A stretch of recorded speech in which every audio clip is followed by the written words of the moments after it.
ગાંધીનગર ઇન્દ્રોડા પાર્કમાં વિશેષ વ્યવસ્થા કરવામાં આવી છે। પ્રાણીઓ અને પક્ષીઓ માટે અલગથી વ્યવસ્થા કરવામાં આવી।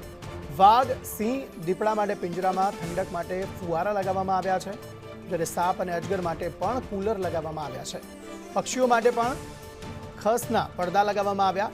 ગરમીથી બચવા માટે વિશેષ વ્યવસ્થા પ્રાણીઓ અને પક્ષીઓ માટે અહીં ઇન્દ્રોડા પાર્ક ખાતે કરવામાં આવી છે।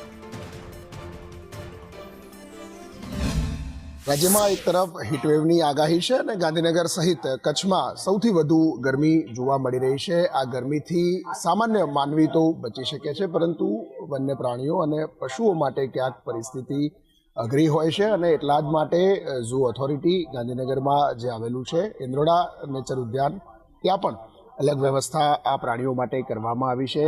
સિંહ જેવા પ્રાણીઓ જે છે એમના માટે અલગ સ્પ્રિંકલર એટલે કે ફુવારા એમના પાંજરાની અંદર મૂકવામાં આવી છે। આ ઉપરાંત અન્ય જે પક્ષીઓ છે અથવા તો અન્ય જે સાપ જેવા વસ્તુઓ છે એમના માટે ક્યાંક એસી તો ક્યાંક પાણી છાંટવાની વ્યવસ્થા અને ક્યાંક ઠંડક રહે અથવા તો ટેમ્પરેચર ડાઉન રહે એના માટે ટાટ લગાવી અને એમને રાહત મળે એ પ્રકારની વ્યવસ્થા કરવામાં આવી છે।